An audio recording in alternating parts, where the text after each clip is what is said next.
Hello and welcome, dear Dentistry View community, or wherever you are watching and listening to us today. Well, looking over the big pond, looking over to what's happening in the US. It's not only about Donald Trump, it's also about what happens in dentistry. And maybe also you are wondering, what is this celebrity dentistry all about? What are these VIP dentists in LA, Beverly Hills doing different than we are doing? Well, let's find out. Talking to Jon Marashi, is that correct?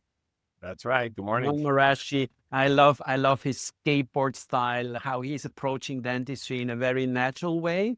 But well, maybe John, you introduce yourself to the community, and then from there I have some questions about what you are doing in LA.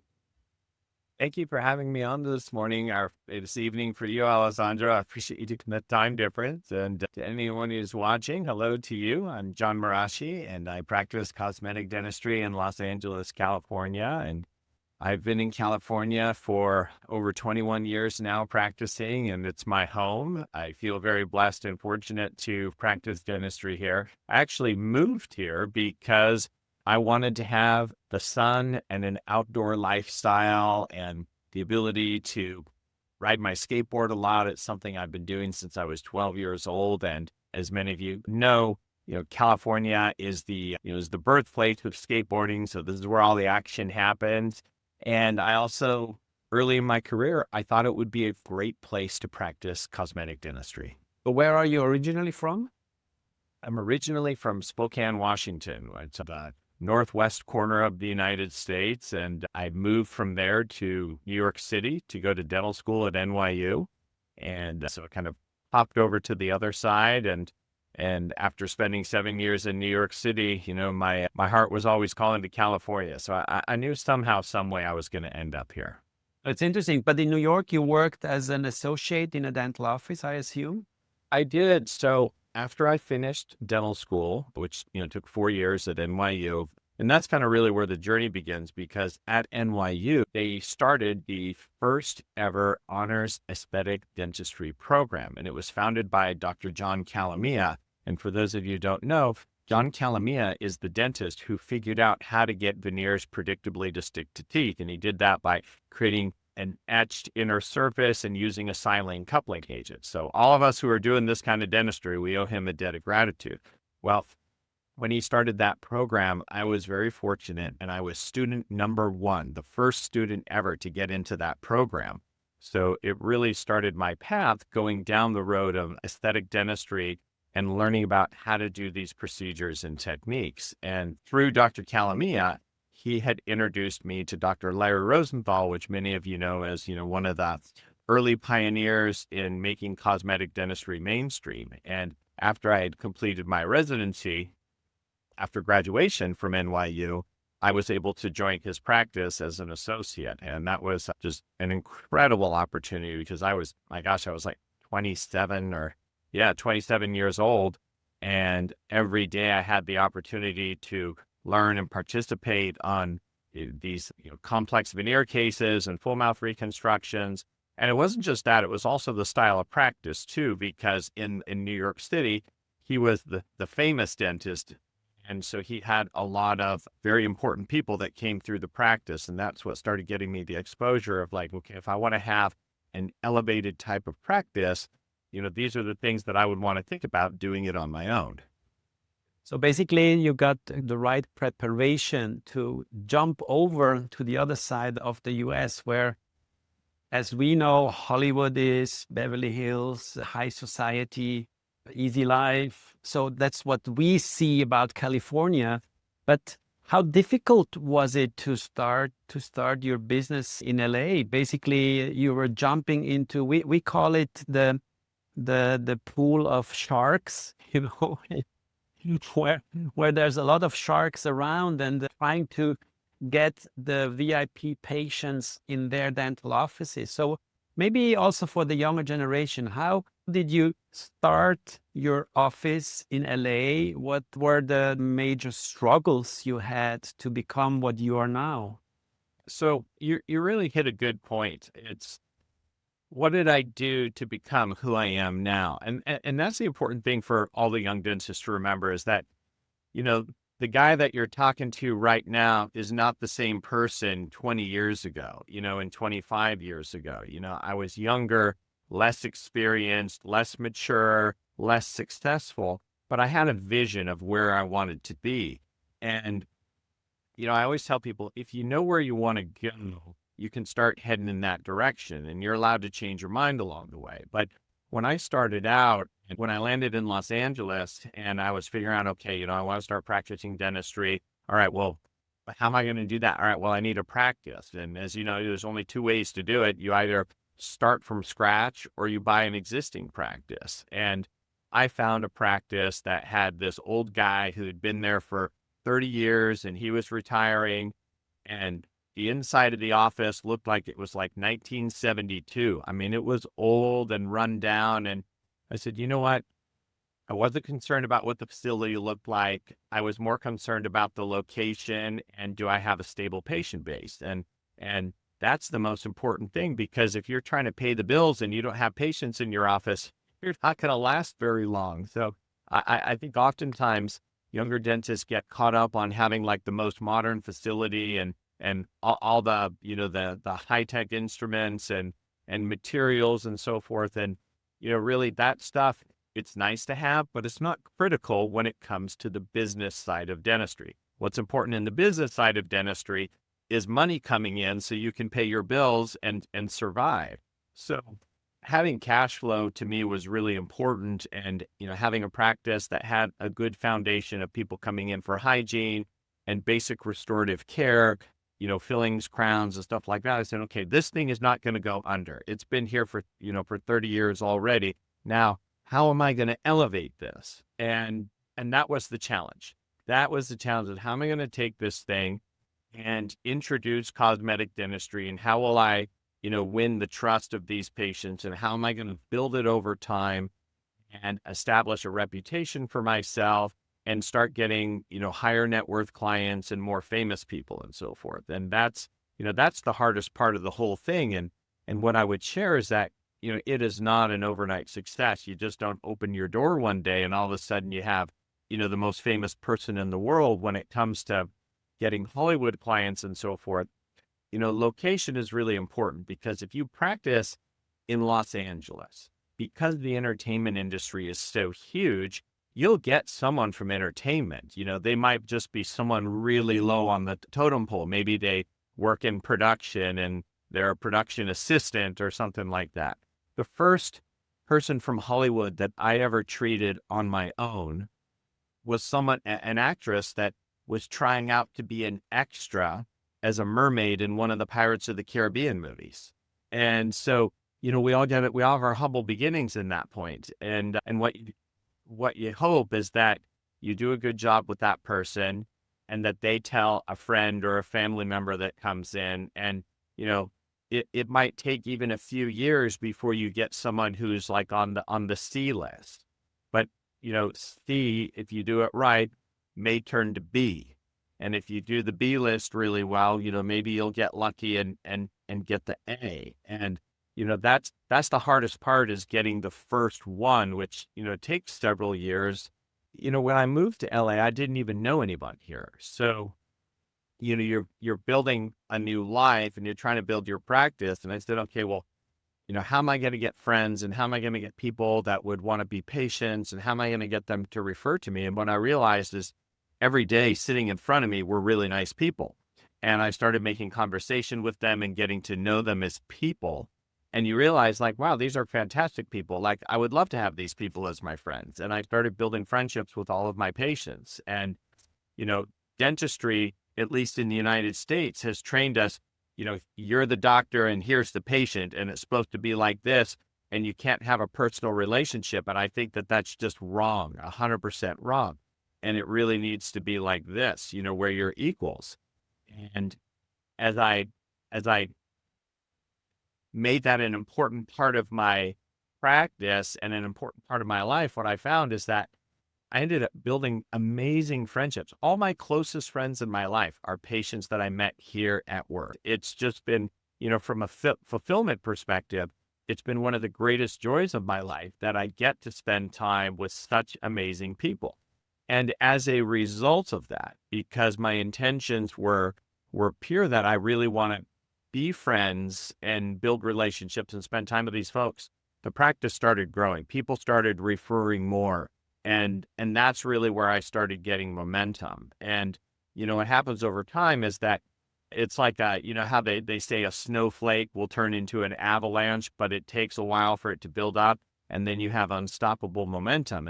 And, that's where I am now. I'm at this point now where it's an avalanche, and, I'm so busy that it's almost hard to keep up with the demand. But, if you're willing to, uh, make the effort, I think in any practice, anywhere in the world, you would be surprised that the power of relationships and friendships with your patient base will probably build your practice faster than anything else. I love really that concept because I realized over the many years of my dental career that we have a lot of egoistic doctors, dentists around that are maybe even trained at dental school to be very straightforward, be focused on your work, be focused on this, and lose a little bit the the overview. And I love the concept of saying patient and doctor are at the same level. And this is the communication skills that many of us are lacking. And I'm happy that you managed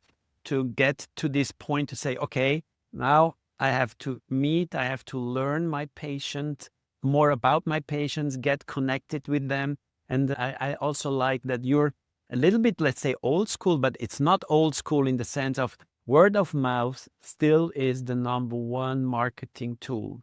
Still Yes. the number one. Okay, some are arguing, okay, it's 60, 70%. There are still 20, 30% that you can reach with advertisement. I don't know what, but if the number you're getting by referrals only is more than enough, I would not start doing campaigns or whatever. Let me ask a question related to this. In Europe, or let's say especially in Switzerland, if a dentist starts advertising, we were not allowed in the past. Now we can do kind of ads in papers, but it's very limited number, because in the public eye, in the view of our patients, if a doctor advertises, it's like, he doesn't have enough work. I don't know, how is this in the US? The big shots are even on TV and on magazines and so. But how do you see the role of marketing in the modern dentist office?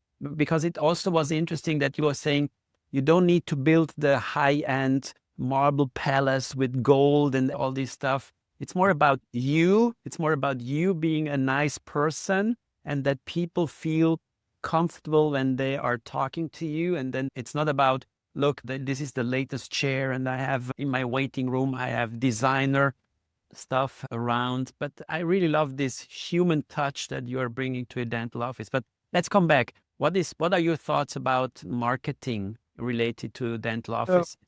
Marketing comes in many different forms. And I think that in the digital age that we live in, there's a heavy emphasis, obviously, on social media. And I believe social media, when used tastefully and correctly, can be a wonderful addition to building the personal relationships and the word of mouth, but I don't think it's a substitute. And, in my practice, I do use social media, but I use it as a method to amplify the very things that I do with everyone who's a patient in my practice. And it's really about storytelling, an authentic story about who I am, what I do, how I do it, and who I do it for. And what I found is that, my story, which is not conventional. I mean, look, I ride a skateboard. I mean, it's different, but it's what I do. And when people feel that there's a passion about, what it is you're talking about, whether it's teeth or skateboarding or whatever, it may resonate with them, and they feel like they can relate to you and form a connection with you. And because they're going to choose me and choose you for different reasons, right? And it doesn't make me or you better than one another. It just means that the person saw or felt something that they liked and they say, I want to give this person a try. So I think the storytelling is very important. And, a lot of people are on social media and so there's an opportunity to get more eyeballs on you. But it's the messaging that's the key to the whole thing. It's about the storytelling. And if you tell an authentic story, I think you're going to have more success with it. I think if you're concerned about likes and engagement and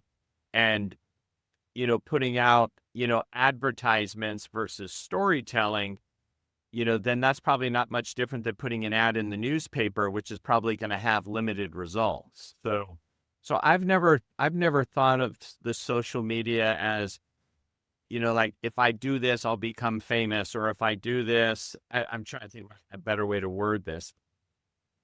Social media can be used for a whole different host of reasons. Some people want it because it makes them feel good. Some people want to do it because they want to be famous. Some people want the most followers. Some people are only concerned about it making them money. And I look at it, how I use it in my business for this storytelling is about attracting a very particular type of patient that I feel I can do the best job for. And because it's just me, I don't need 100 patients a month. I need a handful. And oftentimes the people that were already considering me will do research and they'll go to social media to see like, okay, what else can I learn about this person? And it tells more of the story. No, I totally agree that because what I see that a lot of dental offices around the globe, they start very enthusiastic with their social media profiles, and then after 1, 2, 3 weeks, let's say let's say after a very short time, they realize that this is not so easy, and then they stop. Basically, for me, it's a replacement or an addition to your website if you're trying to communicate. And I like the term storytelling very much.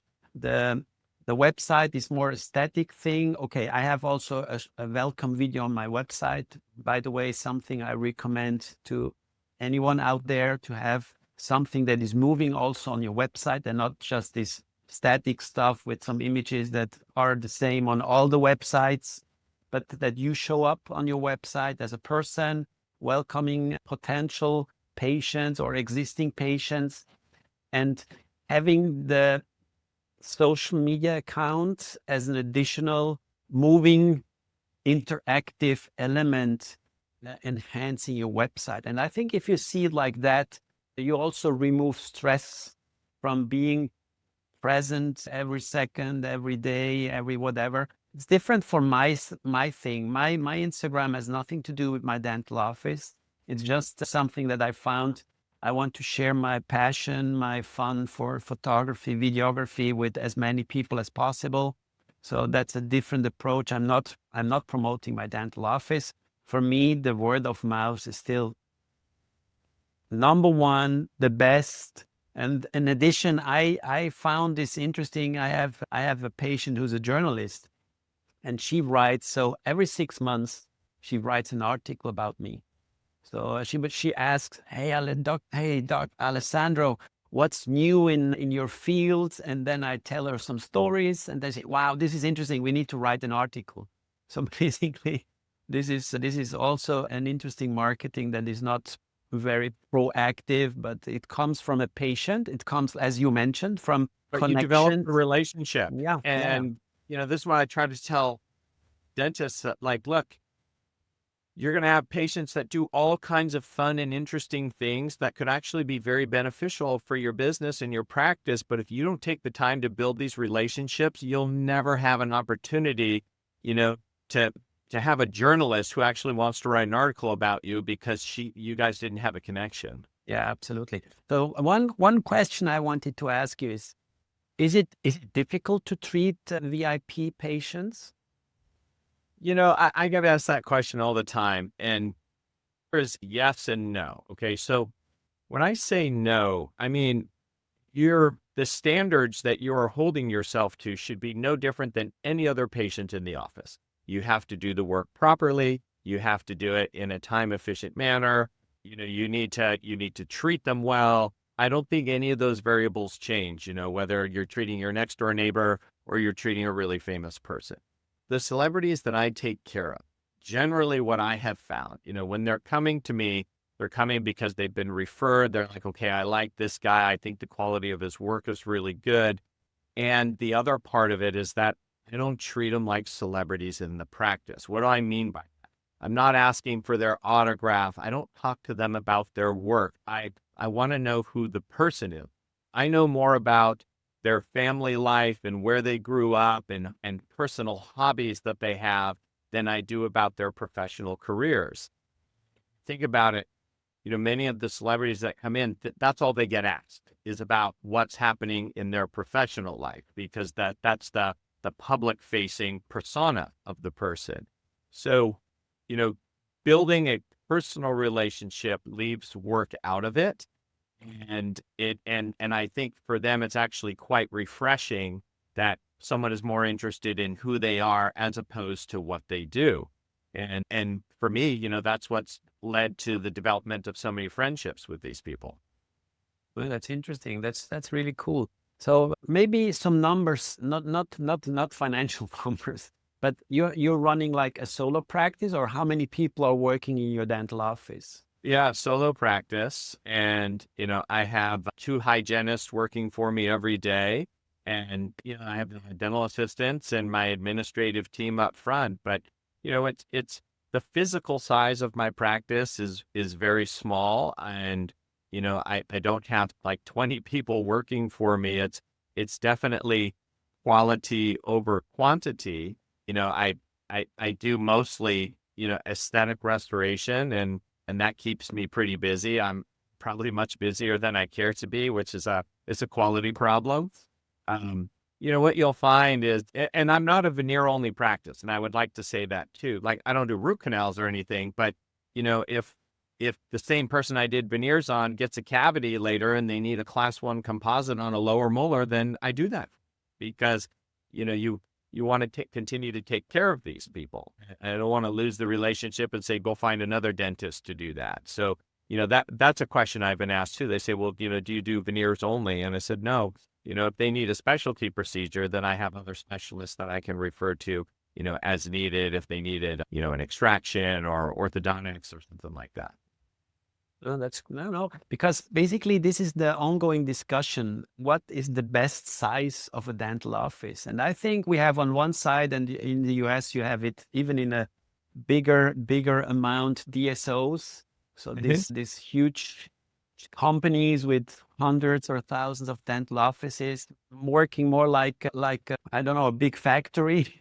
Yeah. And on the other hand, I think there's still and also in the future space for people like you. I had assistants, but for many years now I'm working alone, and I found reduce it to the max. So reducing things, getting out the speed a little bit, getting more relaxed, taking more time for your patients at the end pays off. So, and I think this is also something we need to tell to the younger generation. It's not being one of these big shots with 100 people working for you, because this is also stressful, because then you have to pay these 100 salaries every month. Yeah. You know that you have to make millions per month just to Yeah, pay it's a for. financially driven model. And, look, I'm not here to tell someone they're doing it right or they're doing it wrong or they're doing it better or worse.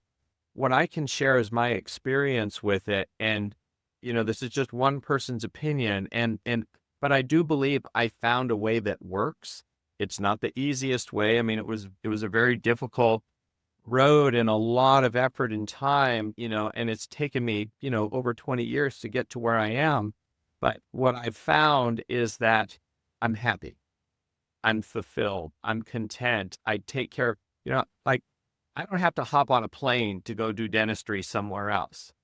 At 6:30 p.m. every night, I sit down with my family and get to have dinner and connect with my wife. And I have two beautiful daughters. And I take a lot of time off during the year to travel and have vacation. And the beautiful thing about dentistry is that you can do dentistry however you want. You can practice as much as you want or as little as you want. It's a choice. The younger dentists in the United States feel a lot more pressure than previous generations because the cost of a dental education is so much more expensive now. And so, there's going to be a period in your career, if you're a new dentist, where you're going to have to focus on volume and revenue just to start getting rid of your debt. But it doesn't have to be like that forever. You can choose strategically about how you're going to do it. And I've always advised younger dentists to try to look, 10 years, 20 years down the road of how do you want to do this and what type of lifestyle do you want to have? And, as far as money being the driver, when I told people there's a point in time with no matter how much money you have, you're not going to wear a nicer shirt. You're not going to eat at a better restaurant. You will not stay at a better hotel. So anything past that, you're trading your time for more money that's not giving you a better lifestyle. So it's just things to think about, I think there is a balance where you can have a wonderful lifestyle, can make enough money, but money doesn't have to be the driver. The driver could be, how can I do work that's meaningful to me, provide a wonderful service, and have this other part of my life that I also have time and enjoyment.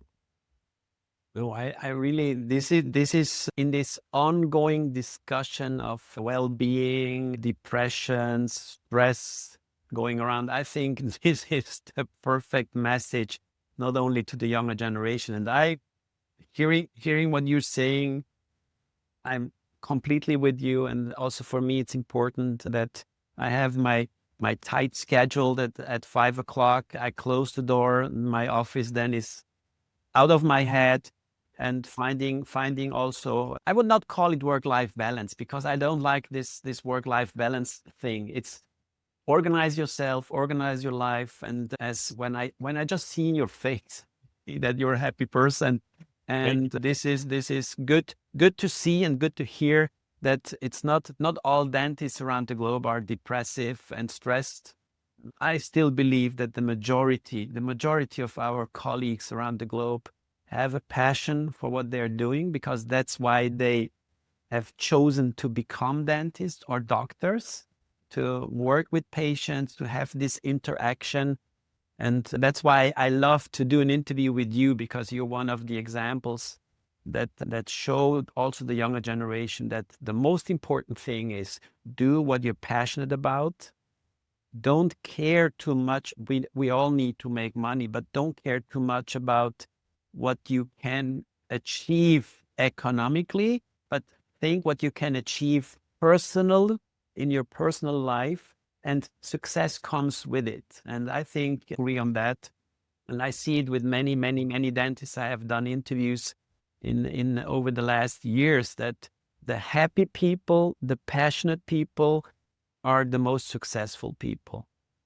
Yeah, I would agree with that. Um, I'm so fortunate to be able to, and thankful to be able to do what I do every single day. And, if all you're doing is chasing money, there's a lot easier ways to make a lot of money than doing veneers. There just is. Like, talk to some of my friends who work in finance. They're like, why do you work so hard? Because I choose to, because I like what I do. And there is there's a way to have both, without overdoing it either way. That's perfect. And as I told you in the beginning, before we started, our oldest son will move to San Francisco to work for Genentech for the next 3 years. And well, this is the opportunity to do then this quick jump from San Francisco to LA, and meet you also in person very soon, hopefully. Absolutely. And we will stay in touch. Thanks again, Jon, for taking your time. Wishing you a successful day ahead. I will soon, because it's soon 5 o'clock, I will close my doors, because I'm also doing my interviews during my business hours to have my private life starting at 5 p.m. So thank you very much for everybody out there, and watch this several times, because There's so many messages inside from Jon that are really inspiring, and not only inspiring, but give you some motivation on your way in your career. So thank you again, Jon, for being with me. Good to see you, Alejandro. Thank you.